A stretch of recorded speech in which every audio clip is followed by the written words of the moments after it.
नमस्कार। लोकसभा चुनाव 2024 को लेकर बहुत कम समय बच गया है, लेकिन सियासत क्या कहती है बिहार की। आज हम शुरुआत कर रहे हैं बक्सर लोकसभा सीट से। लोकसभा चुनाव में बक्सर सीट क्या कुछ कहता है, क्या वहां के समीकरण है और इस लोकसभा चुनाव में बीजेपी अपनी कौन सी सियासत और कैसे क्या क्या चाल चलेगी। फिलहाल बिहार की सियासत में तो गर्माहट है, लेकिन 40 लोकसभा सीट में बक्सर भी एक अहम सीट है। हमारे साथ दो सहयोगी पत्रकार हैं, हम उनका परिचय करा देते हैं। हमारे साथ है रविकांत, जो लंबे समय से पत्रकारिता कर रहे हैं और राजनीतिक हलचल यानी कि सियासत में क्या कुछ राजनीतिक हलचल है उस पर पूरी नजर बनी रहती है। हमारे साथ जो दूसरे पत्रकार हैं मनीष है, ये भी लगातार राजनीतिक हलचल को समझते हैं, तमाम क्षेत्रों में घूमे हैं और ऐसे में हम लोग निचोड़ आज बक्सर का निकालेंगे कि बक्सर लोकसभा में क्या कुछ सियासी समीकरण बन रहा है। तो हम रविकांत के पास सबसे पहले आते हैं। रविकांत, बक्सर सीट की अगर बात आती है तो वहां से अभी सांसद हैं अश्विनी चौबे, लंबे समय से सांसद हैं और जो तमाम समीकरण, जिस तरह से जातीय समीकरण की अगर हम बात करें या फिर सीटों के समीकरण की बात करें, बीजेपी अपना एक नया दांवपेच खेल रही है, नए चेहरों को जगह दे रही है। सियासत में एक कह सकते हैं कि 40 सीट पर किस तरह से काबिज हुआ जाए, इसके लिए पूरा समीकरण सेट किया जा रहा है। क्या कहेंगे रविकांत जी? पहले तो भाजपा जो है वो कई अपने सीनियर नेताओं को बदलना चाह रही है, जो सीनियर नेता हैं, मगर उसमें अश्विनी चौबे, गिरिराज सिंह, सिग्रीवाल, रविशंकर प्रसाद, ऐसे कई नेता नाम में हैं। मगर बक्सर का हम लोग इसलिए क्योंकि बिहार के अगर उधर से मुगलसराय से जब उत्तर प्रदेश से घुसेंगे तो बक्सर की शुरुआत वहीं होती है, तो हम लोग पहला उसी पर कर रहे हैं अभी तीनों मिलकर। तो बक्सर में अश्विनी चौबे जो हैं वह ये दूसरा टर्म है। और अश्विनी चौबे कौन है, ये इनका बेहद अहम बात है। अश्विनी चौबे कौन है? इनका आधी सदी का बैकग्राउंड है पॉलिटिकल। जब कोई एबीवीपी, भाजपा, युवा मोर्चा, ऐसे कई फॉर्मेट्स वो निकल कर आए हैं, तो इसलिए उनका टिकट कोई काट दे या कट गया इतना आसान नहीं है। उनको अगर टिकट कटेगा तो उनको कहीं सेट करना पड़ेगा, ये तय बातें हैं, क्योंकि वो संघ से भी काफी लंबे समय से जुड़े रहे। मतलब और जब कोई झंडा उठाने वाला नहीं था तब कहा जाता है सुशील मोदी, अश्विनी चौबे, उस पीढ़ी का नाम आता है, कैलाशपति मिश्रा के बाद वाला। तो ये उस वक्त के लोग हैं, इसीलिए यहाँ पर अब उनको लाया गया। लालमुनि चौबे वहाँ के सबसे पुराने नेता, बहुत पुराने नेता है लाल। जगदानंद सिंह और लालमुनि चौबे में टक्कर हुआ करता था, चार बार सांसद रहे थे और अटल बिहारी वाजपेयी से बड़ा अच्छा संबंध हुआ करता था लालमुनि चौबे का। और अभी फिर जगदानंद सिंह रहे 9 और से 14 में, मगर 14 में आए मोदी लहर में अश्विनी चौबे। बिहार में भी लंबा उनका अनुभव है मंत्रिमंडल संभालने का। और सबसे बड़ा जो फैक्टर है अश्विनी चौबे का राजनीतिक चढ़ाव का, और गिरिराज सिंह का साथ में भी हम नाम ले रहे हैं, कि ये दोनों तब नरेंद्र मोदी का समर्थन किए थे जब कोई नरेंद्र मोदी के पक्ष में खड़ा नहीं हो रहा था। नीतीश कुमार से लड़कर गुजरात में उनके अनशन के मंच पे गए थे ये दोनों। यही कारण है कि बीते 9-10 सालों से, ये 10वां साल चल रहा है, मंत्रालय इन दोनों को मिला हुआ है। जी, हम आपके पास फिर आएंगे, लेकिन जिस तरह से ब्राह्मण वोट की बात की जाती है, बक्सर एक बड़ा क्षेत्र है और मनीष लगातार उस एरिया में घूमे हुए हैं। मनीष, देखिए सियासत में ठीक है, लंबे समय से 10 सालों से अश्विनी चौबे हैं, लेकिन वहां आप लगातार घूमे भी हैं, लोगों को खंगाला भी है। क्या कहता है वहां का सियासी समीकरण? देखिए संजीव जी, पहली बात तो ये है कि बक्सर लोकसभा में 6 विधानसभा है और वहाँ 6 विधानसभा में बीजेपी की कोई एमएलए नहीं है। महागठबंधन हर सीटों पर वहाँ पर जीत विजय की है। अब हम लोग लोकसभा की बात करते हैं। लोकसभा की बात करेंगे, क्या कुछ समीकरण बन रहा है?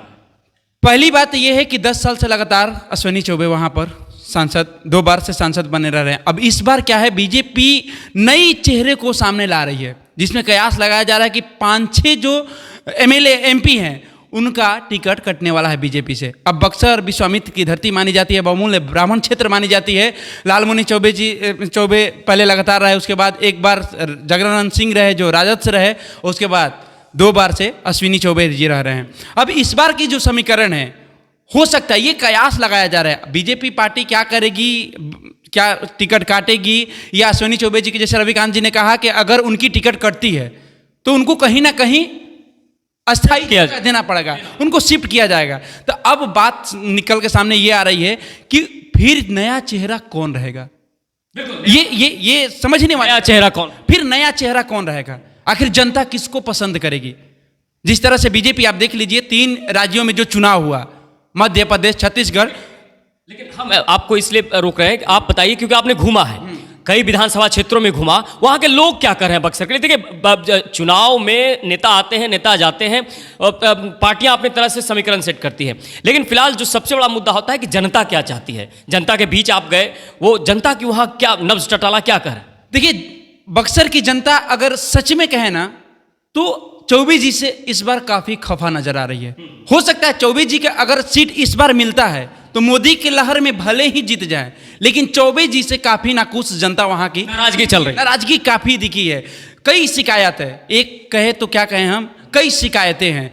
तो इससे ये कयास लगाया जा रहा है कि बीजेपी इस बार हो सकता है कि चौबे जी को मौका ना दे और नई चेहरे को मौका दे। चलिए हम आपके पास आएंगे। देखिए, फिलहाल 2024 के अगर लोकसभा चुनाव की बात करें तो बीजेपी 40 सीटों में, हालांकि इस बार नीतीश कुमार साथ हैं, और जिस तरह से समीकरण साधा जाएगा, क्या नए चेहरों को जगह मिलेगी? क्या बक्सर में नए चेहरों को उतारा जाएगा कि क्या उसी चेहरे पर बीजेपी चुनाव लड़ेगी? रविकांत, क्योंकि देखिए आप लंबे समय से बीजेपी को भी देख रहे हैं, क्या लगता है? देखिए, सबसे बड़ी चुनौती है कि भाजपा अभी देख रही है कि तमाम वोट बैंकों पर उसकी नज़र है। अगर आप बक्सर हम जाते हैं तो ब्राह्मण वोट का एक बड़ा वर्चस्व है वहाँ पर।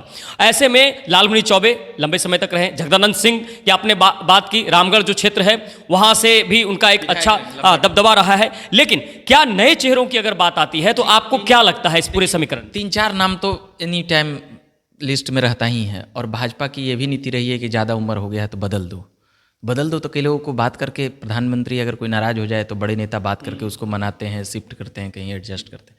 अब जैसे नाम ही की बात है तो यहाँ पर ब्राह्मण नेता में ही भाजपा का मंगल पांडे का नाम भी आता है, जो बिहार के प्रदेश अध्यक्ष रहे हैं। अभी कहीं कहीं संगठन के जिम्मेदारी में भी, अलग अलग राज्यों में भी उनका दायित्व रहता है। तो उनका चल रहा है सिवान से, कहीं उनको बक्सर भेज दे, क्योंकि ये भाजपा है। कोई यह नहीं कह सकता है अंतिम, जब तक फाइनल हो गया। मोदी जी एक मंच से बोल रहे थे, सवाल तो उठता है ना, एक मंच से बोल रहे थे कि यहाँ अगर ऑफिशियल ऑफिस से भी अगर फोन चला जाए तो भी ओके मत मानिए। एक सवाल तो जरूर उठता है, एक सवाल उठता है रविकांत, कि आप क्योंकि लंबे समय से देख रहे हैं भाजपा, जो लोग लंबे समय से, जो जिनका छवि स्वच्छ है, जो समाज में एक अपना बेहतर स्थान रखते हैं, उन लोगों को भी भाजपा जगह दे रही है। ऐसे में आपको क्या लगता है, जो भाजपा से जुड़े लोग हैं? कई लोग राजनीति से अलग हैं, डॉक्टरी पेशे से हैं, प्रशासनिक सेवा में हैं।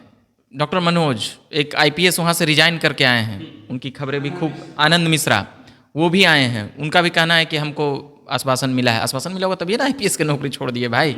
फिर आपका हो गए दिल्ली के जो पूर्व प्रदेश अध्यक्ष रहे हैं भाजपा का, मनोज तिवारी, ये सब पॉपुलर नेम है। तो ब्राह्मण उम्मीदवार को बेहतर और कैसे दिया जाए वहाँ। जैसे ये बातें मनीष ने ठीक बताया कि अश्विनी चौबे से नाराज हैं लोग।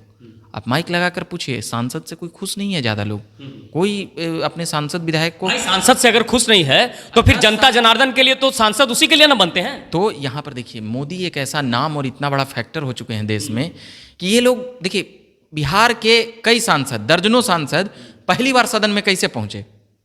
मोदी के सहयोग से पहुँचे, मोदी के चेहरे पर पहुँचे, भाजपा के संगठनिक क्षमता के दम पर ये लोग पहुँचते हैं। कई लोग विधायक अपना नहीं जीत सकते हैं, मगर मोदी के चेहरा पे संसद में रौनक बढ़ाते रहते हैं।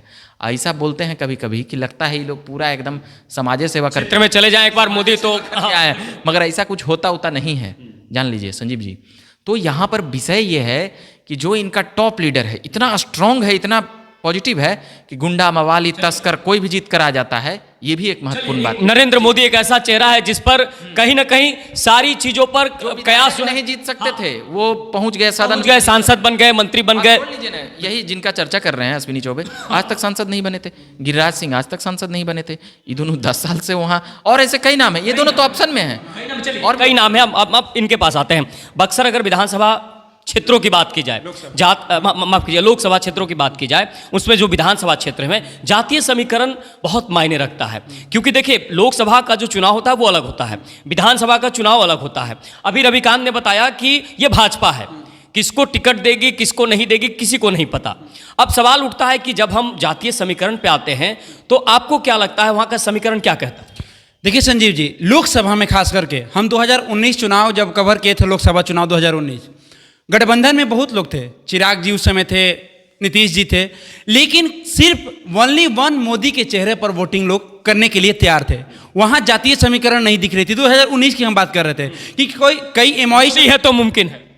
एमओआई समीकरण के भी लोग ये ऑफ कैमरा ये कहते नजर आए कि हम केंद्र में मोदी सरकार चाहते हैं, राज्य में भले एमओआई समीकरण पर राजद को चाहते हैं। विधानसभा की अगर बात करते हैं तो अभी रामलाला का प्रभाव बहुत बढ़ेगा, क्योंकि बक्सर में उनको शिक्षा दीक्षा मिली है प्रभु श्री रामचंद्र जी को, और जिस तरह से प्रभु श्री रामचंद्र जी को लेकर बीजेपी राजनीति कर रही है उसका भी असर पड़ेगा संजीव जी बक्सर से लेकर। तो बक्सर में इस बार जैसे नाराज, भले अश्विनी चौबे से लोग नाराज है लेकिन मोदी से नाराज नहीं है। तो जातीय समीकरण की जो बात कर रहे हैं तो लोकसभा में हमको नहीं लगता ज्यादा इफेक्ट पड़ने वाला है। इफेक्ट नहीं पड़ने वाला, लोकसभा में खास करके नहीं इफेक्ट पड़ने वाला है। मोदी लहर ही अंतिम तौर पर एक तरफ मोदी लहर। और अच्छा एक चीज बताइए, हम आपसे पूछना चाह रहे हैं, अभी क्या मोदी का विकल्प कुछ दिख रहा है क्या? लोकसभा की अगर बात करते थे, क्या आपको लगता है कि मोदी को कोई विकल्प है अभी? तो जो इंडी गठबंधन की अगर हम बात करें, भले ही उनको उनके किस तरह से इंडी गठबंधन की बात कर सकते हैं? एक तरफ ममता बनर्जी जी बगावत कर दी, उधर केजरीवाल जी बगावत कर दिए, नीतीश जी विपक्ष तो है, विपक्ष है, लेकिन मोदी का जो लहर है संजीव जी, मोदी का लहर, और ऊपर से रामलाला, जहां बक्सर के विश्वामित्र के धरती पर जहां उनको शिक्षा दीक्षा प्रदान हुआ था, तो वहां असर दिखेगा फिर से एक बार मोदी का असर दिखेगा। और लगातार हम ये एनालिसिस हर क्षेत्र से आपको दिखाएंगे। बिहार के तमाम जो लोकसभा क्षेत्र हैं उसकी हकीकत हम ग्राउंड जीरो से आपको बताएंगे। लेकिन फिलहाल हम ये खंगालने की कोशिश कर रहे हैं कि बक्सर की धरती पर बक्सर लोकसभा। मैं आपको बता दूं, इस एनालिसिस के बाद हम लोग ग्राउंड पे उतरेंगे और बक्सर हर विधानसभा को कवर करेंगे और वहां जनता से जानेंगे आखिर नाराजगी की वजह क्या है। क्योंकि देखिए, एक विधानसभा क्षेत्र और एक लोकसभा क्षेत्र, तो उसमें कहां कहां सांसद जी का कमियां दिख रहा है, क्यों लोग सांसद जी से नाराज है, ये भी देखने की कोशिश करेंगे, दिखाएंगे क्या कमियां हैं। क्योंकि जनता चाहती है विकास, जनता चाहती है शिक्षा, जनता चाहती है बेहतर सुरक्षा। रविकांत, सवाल तो बहुत सारे हैं। मोदी नो डाउट लोकसभा के लिए अभी उनके विकल्प में कोई खड़ा नहीं है। कोशिश तो की गई, नीतीश कुमार इंडी गठबंधन में एक कोशिश जरूर किए, लेकिन फिर से एक बार मोदी का दामन थाम लिया। बक्सर लोकसभा को लेकर एक बहुत अहम सवाल उठता है कि 10 साल से अश्विनी चौबे सांसद हैं। सांसद रहते क्या उन्होंने कितना विकास किया, कितना कुछ छूट गया, और क्या कुछ वहाँ की जनता कहती है। लेकिन आपका परसेप्शन जो आप लगातार क्योंकि घूमते रहते हैं, क्या कहता है बक्सर लोकसभा से? देखिए, अगर नीतीश कुमार अगर नहीं होते तो थोड़ा सा चैलेंज होता है, एनडीए फिर भी थोड़ा सा हावी रहती, मगर अब वहाँ पर कोई हमको वैसा टक्कर होता हुआ नहीं दिख रहा है।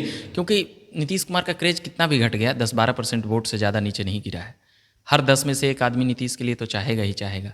और यहाँ जातीय समीकरण है तो अब उस पर क्या कहा जा सकता है, उनकी जाति बिरादरी के भी लोग हैं। तो ये वहाँ पर टक्कर नीतीश कुमार ने मैच को समाप्त कर दिया, गेम ही खत्म कर दिया बिहार में। कि अब यहाँ पर क्या, जैसे पहले था कि 2020 हो रहा है, 40 में 2020, तो उसी हिसाब से बक्सर भी फिट है कि रिजल्ट तय है। अच्छा, एक सवाल उठता है, क्या इस बार आपको लगता है कि लोकसभा चुनाव में कुछ नए चेहरों को तलाश रही है बीजेपी, कुछ नए चेहरों को उतारना चाहती है? क्योंकि देखिए, मैं भी समझ रहा हूं कि जो मंत्रिमंडल का भी विस्तार नहीं हुआ है, कुछ ऐसी भी बातें आ रही कि कुछ नए चेहरों को जगह दिया जाएगा। तो लोकसभा चुनाव को अगर हम मद्देनजर रखते हैं, आपको लगता है कि जो लोग लगातार, क्योंकि बीजेपी एक ऐसी पार्टी है, कैडर पार्टी है, जो हर चीज़ पर नजर रखती है, क्या नए चेहरों को जगह मिल सकती है?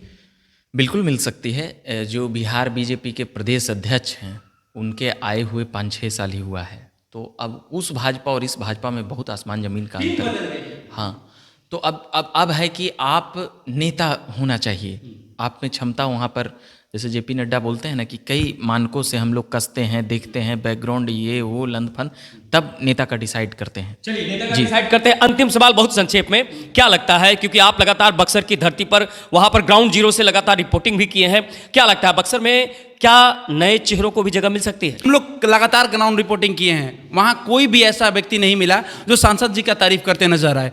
तो बक्सर की जनता भी चाहती है कि इस बार फिर से एक बार नया चेहरा, और बीजेपी भी नए चेहरे की तलाश कर रही है। अब उस नए चेहरे में कौन होगा, बीजेपी तय करेंगे। लेकिन जिस तरह से रविकांत ने कहा कि इतना आसान नहीं है, क्योंकि जिन लोगों की हम बात कर रहे हैं वो भाजपा की नींव रखने वालों में से हैं, संघ से जुड़े हैं। पार्टी का काम है कि नए चेहरों को जगह देगी या फिर क्या कुछ चेहरा तलाशती है। लेकिन फिलहाल इसको हम यही विराम देते हैं। इस तरह की तमाम एनालिसिस को आपको हम दिखाते रहेंगे, हर लोकसभा क्षेत्र को खंगालेंगे।